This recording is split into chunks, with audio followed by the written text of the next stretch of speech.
everyone. My name is Kelly, and today I am here with MJ.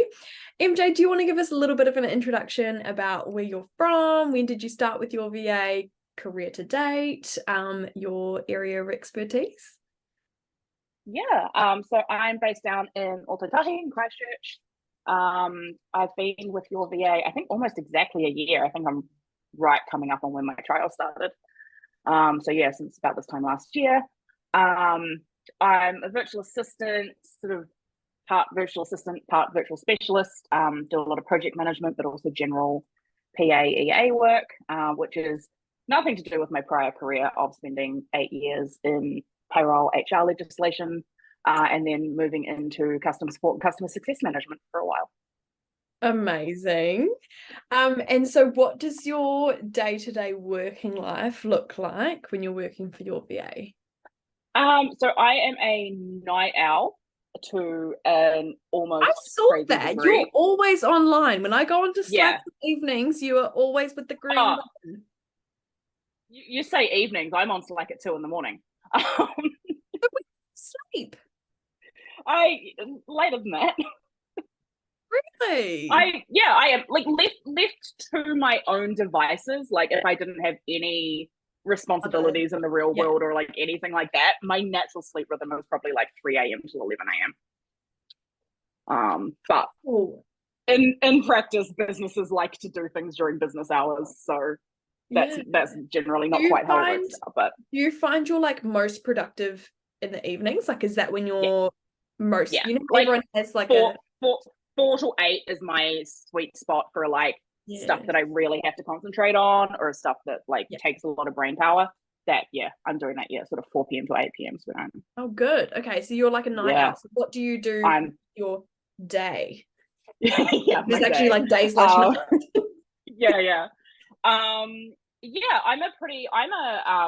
I'm a scattergun kind of person. I'm not someone who can concentrate on any one thing for too long.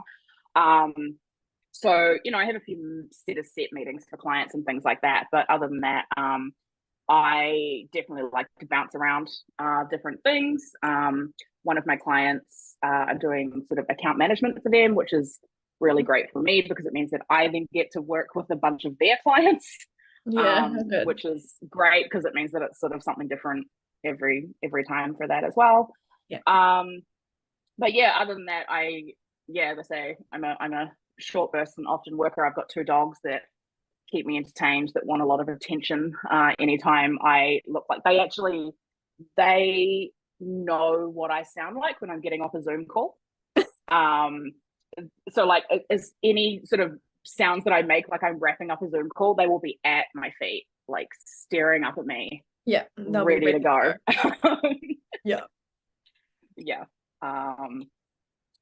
Other than that, really sort of having the flexibility and being able to work from home is really great. Means that I can kind of get things done, as we were just saying, in my productive hours, unless it's an actual meeting. My clients just sort of at this point, I think, just expect to see Slacks from me at weird hours and know that they can just respond when they're online again. It's usually like part of my like first working with someone, I'm always just like, you will see emails from me at strange hours. Like, don't be concerned about it.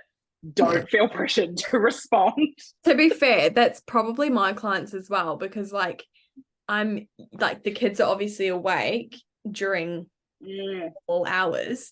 So sometimes I'm replying at like 10 at night, but that's just when I sit down. So I get that. I used to you go. I was just going to say, I've spent quite a bit of time working for like globally distributed companies previously. Oh, right. So I got really used to just sending off a Slack message and knowing that whenever Germany was awake, I would get a response and like doing like that. And so clients that are fully based in New Zealand, I do have to kind of recalibrate my thing a little bit and go like, you guys don't feel pressured, but simultaneously, if you send me a Slack at 8:30 in the morning, I'm not going to answer it. There's an you will get a response when you get a response. Yeah, that's so good. So talking of clients, who are you currently working with and what kind of tasks do you do for them at the moment? Yeah, so my main Your VA client at the moment is Pop That. They're a digital design agency. Oh, good. This is a test now. What do I they say that, do? I'm like, I'm gonna do I tag know them in their this. pitch? Yeah, exactly. Yeah, so they do a lot of digital advertising. They have they shoot photo video for some of their clients and stuff as well. So I'm doing account management for them for the most part. Awesome. Which is great. It means I get to work with their clients. I love a spreadsheet. That's always my like big pitch to You're a people. nerd. You're a Yeah, nerd. yeah. You're a nerd. I have made Google Apps work for me. Taught myself like Google Apps scripts and things like that, so can get Google spreadsheets doing all sorts of bizarre and wonderful things. I love things like like Zapier and things like that as well. So I anything that can be automated will be automated. Which as a freelancer is sort of a it's a tough thing sometimes. Yeah, it is, because I'm like, on the one hand, automation is great and wonderful and reduces human error and all of those other things. On the other hand, when your whole thing is billable hours, Yeah. you kind of feel like you're working yourself out of a job. Yeah, almost. But yeah, so yeah, but sorry, we got a little bit off track there, but yeah, that's what I do for them. Sort of deal with their clients, so sort of doing budgets for them and working through with their clients. Obviously keeping things on track, and a little bit of making sure that we've got the right contractor resources for what they need, and getting ad campaigns out when they need to be out, and keeping track of ad spend and all of that. Yeah. Magical things, which is really great. I have, until very recently, been working with Utter, who are also a marketing agency. I'm not a marketing person, so I'm not quite sure how I keep picking up getting these marketing clients, but yeah. Yeah, for them was doing more sort of general like executive administration. So running their payroll, doing they're globally distributed, so ordering equipment for contractors all over the world, which was always a very fun game of where are the good websites and who will let us buy on an international card, and all of those sort of weird and wonderful, amazing things. So yeah, sort of a broad range of stuff there, and then yeah, and then I have like sort of outside of Your VA, do a little bit of like website management for a few people, like family and friends mostly, that have businesses. Sounds like you're very busy. Yeah. At 2 a.m. yeah. Just like to have but because I like to bounce around between things, I like having a lot to do. Yeah. Which is fair enough. Maybe not always the best approach, but so what's one piece of advice you'd give to businesses within your area of expertise? And I know it's hard to pick one, but just if you've got one thing that jumps to mind. I would just say don't be afraid of automation. I think that there's this I guess this and like I say this as someone who, like, my husband is a professional hacker, so I am very cautious of like new AI tools and things like that. I don't kind of jump straight into stuff because I hear the horror stories and the ranting. Yeah.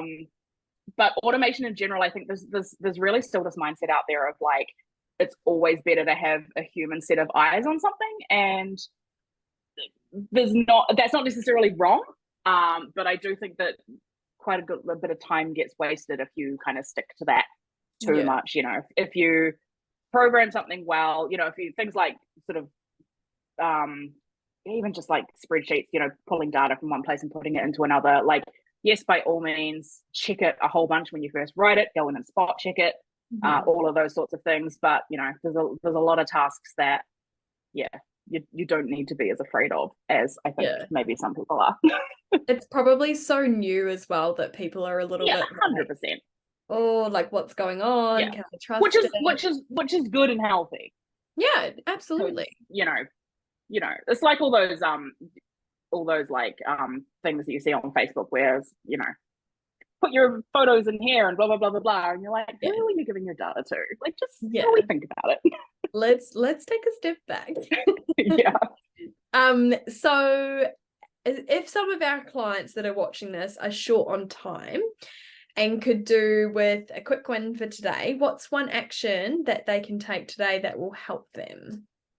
Ooh, that is an interesting question.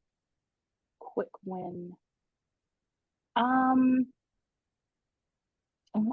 mean, it depends on what you're doing, right? But I would say in general, things like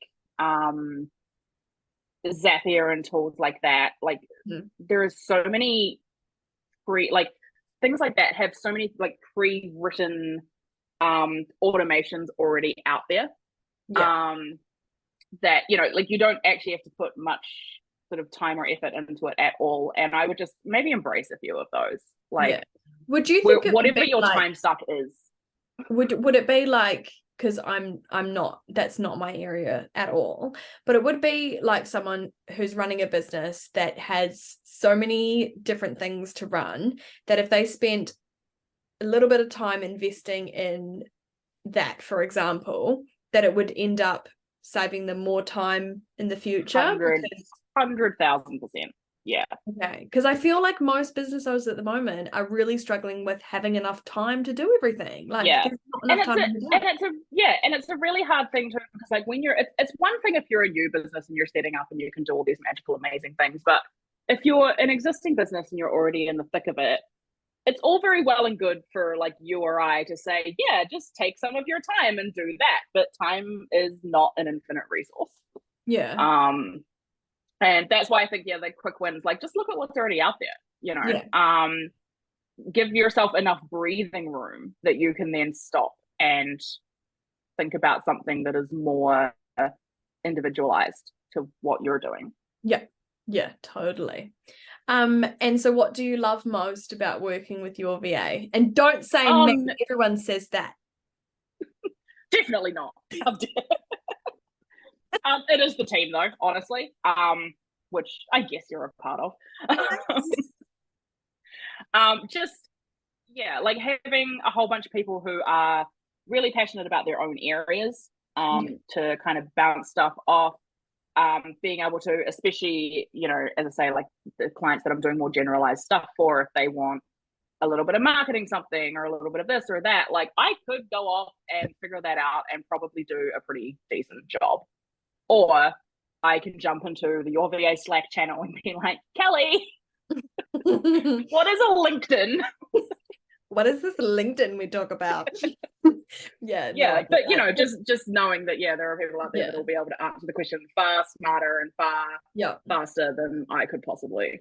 It's good because I feel like we have a team, like a big team, and everyone's got their own like area of expertise. So it's almost like one message and you've got your thing like, or if you're struggling about something and you're like, oh my gosh, I need ideas, like everyone just jumps on, and it's a real like community feel, which it really is. Yeah. And people too, like people have areas of expertise that are not their zone of genius that they're using for your VA for various reasons too. Like you'll ask something and then someone will answer, you'll be like, I did not know that you knew that. I didn't think it. This is interesting and exciting. Which, by the way, I read in your bio today that you have a whole room in your house to talk us through this. Is it?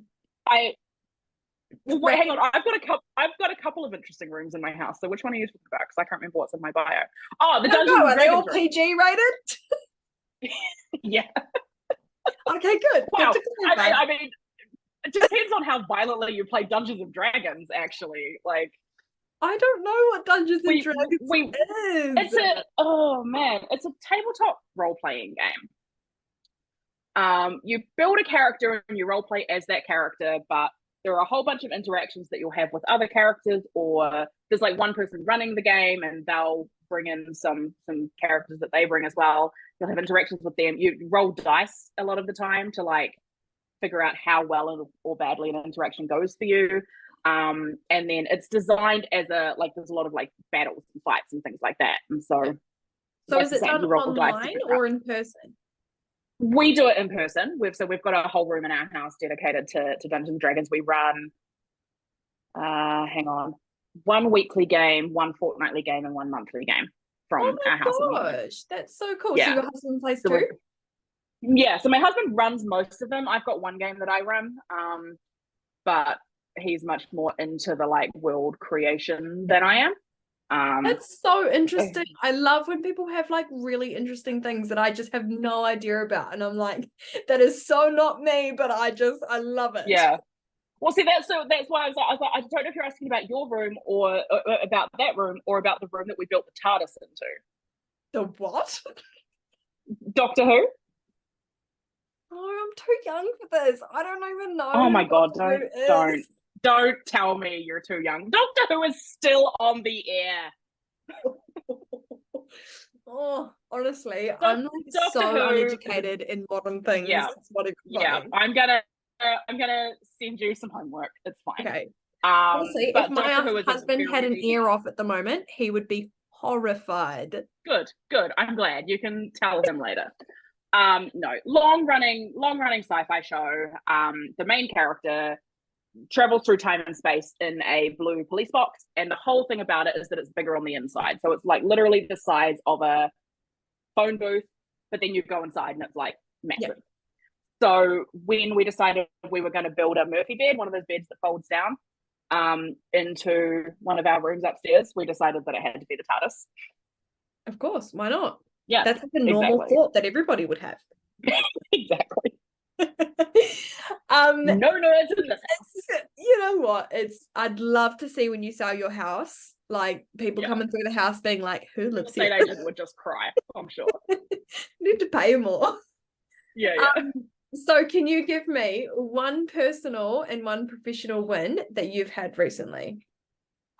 Professional win was getting a client onto 1Password, which is they had a lot of shared passwords, and a lot of those passwords had 2FA.